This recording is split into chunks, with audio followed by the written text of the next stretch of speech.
Vamos seguir falando sobre a China. Vejam só, no último dia 23, o senador Humberto Costa, do PT, participou do primeiro Fórum Interpartidário Internacional da Organização para a Cooperação de Xangai.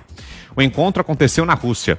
A instituição foi fundada em 2001 através de uma parceria entre o Partido Comunista Chinês, o governo russo e outros 4 países que integravam a União Soviética: Cazaquistão, Quirguistão, Tajiquistão e Uzbequistão. O partido de Lula emitiu uma nota sobre o encontro em que defende a criação de uma nova ordem mundial. Abro aspas. Comungamos da estratégia para a criação de uma outra ordem mundial com um mundo multilateral. O Partido dos Trabalhadores, então, se associa aos seus países que constroem uma nova configuração internacional e, mais do que nunca, é fundamental que os defensores de um projeto de justiça social e inclusiva estejam trabalhando juntos. Vida longa ao Fórum Interpartidário Internacional da Shanghai Cooperation Organization.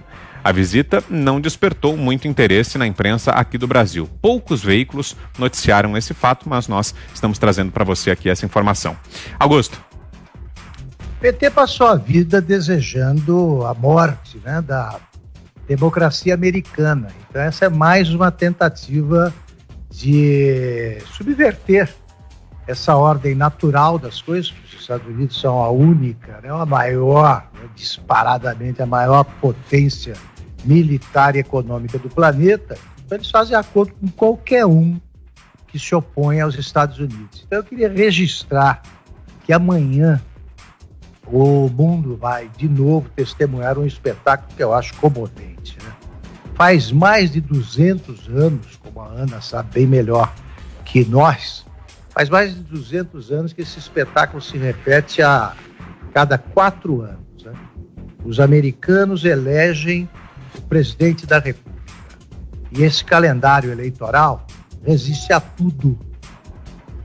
Assassinato de presidente no exercício do cargo, 2 guerras mundiais, uma guerra civil que foi talvez tenha sido a mais sangrenta da história moderna. E, no entanto, pandemia de coronavírus. Nada muda o calendário eleitoral.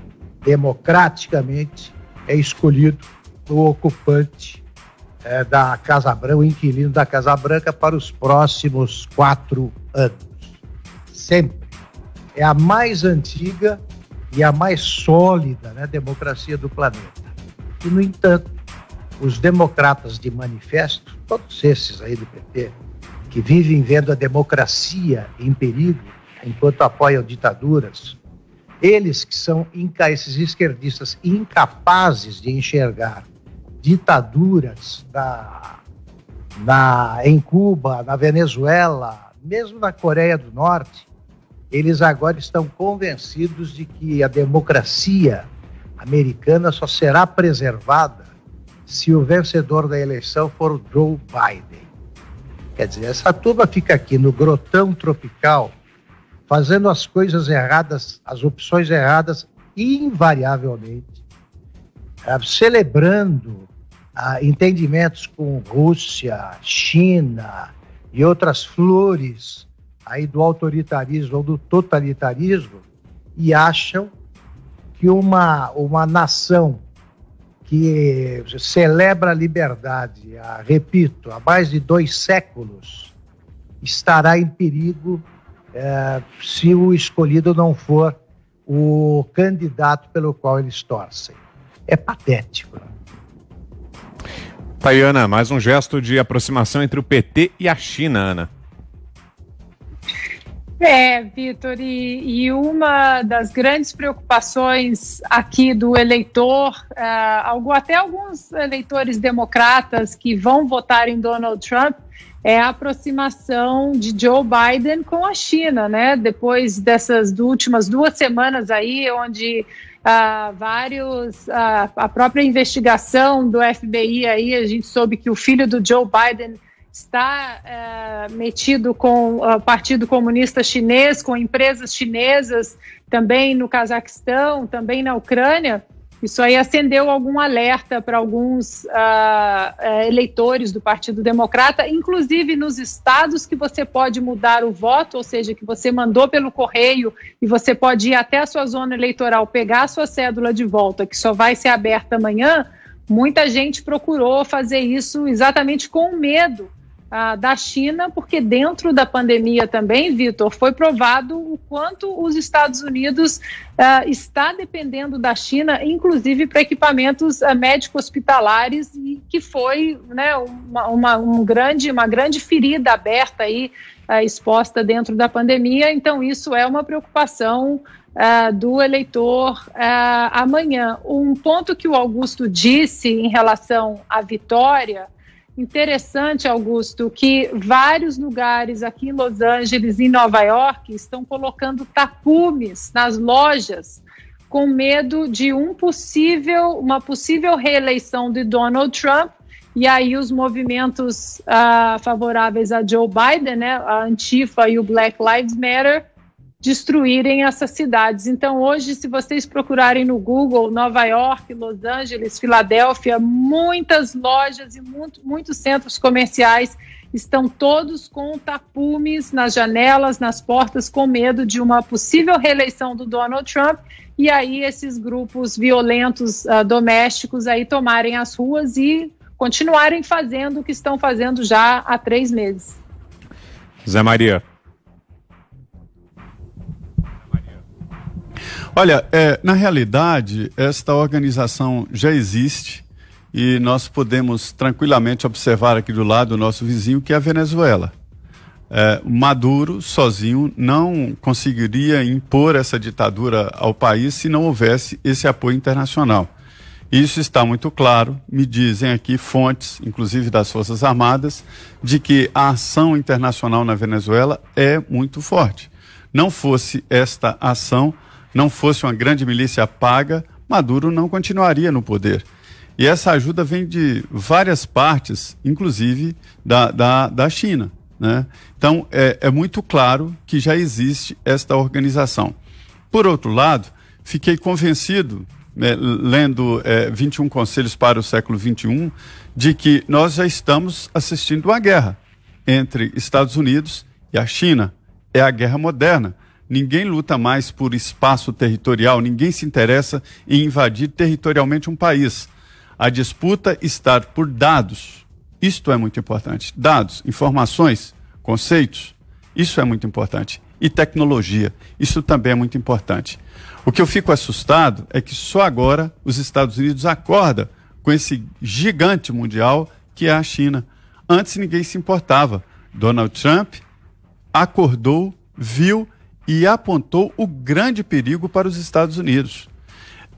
Quando a gente visita os Estados Unidos, a gente recebe de presente em todas as reuniões canetas, lápis e uma bandeirinha americana.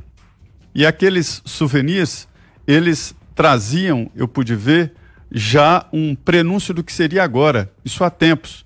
Na bandeira americana vinha Made in China, ou seja, a bandeira americana era fabricada na China.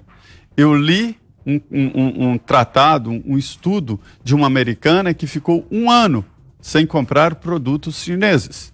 E ela narrando as dificuldades para viver. Falando, inclusive, que quando ia num aniversário, ela tinha dificuldades tremendas. Não se compra mais um brinquedo, né, a não ser um brinquedo vindo da China. E agora, na pandemia, nós podemos notar que 95% dos equipamentos hospitalares são produzidos na China. Agora, os americanos se perderam em conceito de energia, de recursos humanos, de muito dinheiro, fazendo guerras e investindo muito, mas muito mesmo nas Forças Armadas, que isso é muito caro nos Estados Unidos. É um país permanentemente em guerra com um ou outro país. Daí a dificuldade de entender. Eu tenho uma concepção de que é preciso entender a dificuldade dos americanos em receber imigrantes. E quando se vai visitar os Estados Unidos, a dificuldade é compreensível. É um país que está em guerra. Lá, para entrar em um órgão público, é uma dificuldade tremenda. Você tem que identificar, passa por detector de metais, todos passam. Então, isso há muito tempo. Enquanto os Estados Unidos gastavam energia, gastava dinheiro produzindo armas e mantendo exércitos, a China e o Japão, né, se abstinham disso, não gastavam tanto dinheiro assim em forças armadas. E a China foi crescendo e chegando a essa condição. Então, como dizia o Sun Tzu no Arte da Guerra, né, o sublime de uma guerra é vencer sem lutar. Então foi isso que aconteceu. Então, voltando que é o princípio da conversa, não é delírio, não. Existe mesmo a possibilidade de um grupo aí de várias tendências de esquerda se unirem à China e outros países, como a Rússia, por exemplo, e formar uma nova ordem mundial. Eu não acredito mais naquela guerra tradicional de um atira de lá, outro atira de cá e domínio territorial, mas acredito muito nessa guerra tecnológica e por dados. A União Soviética terá prazer em oferecer anistia ao seu navio rebelde. União Soviética? Pensar que ela já terá acabado. Sim, era isso que nós queríamos que pensassem.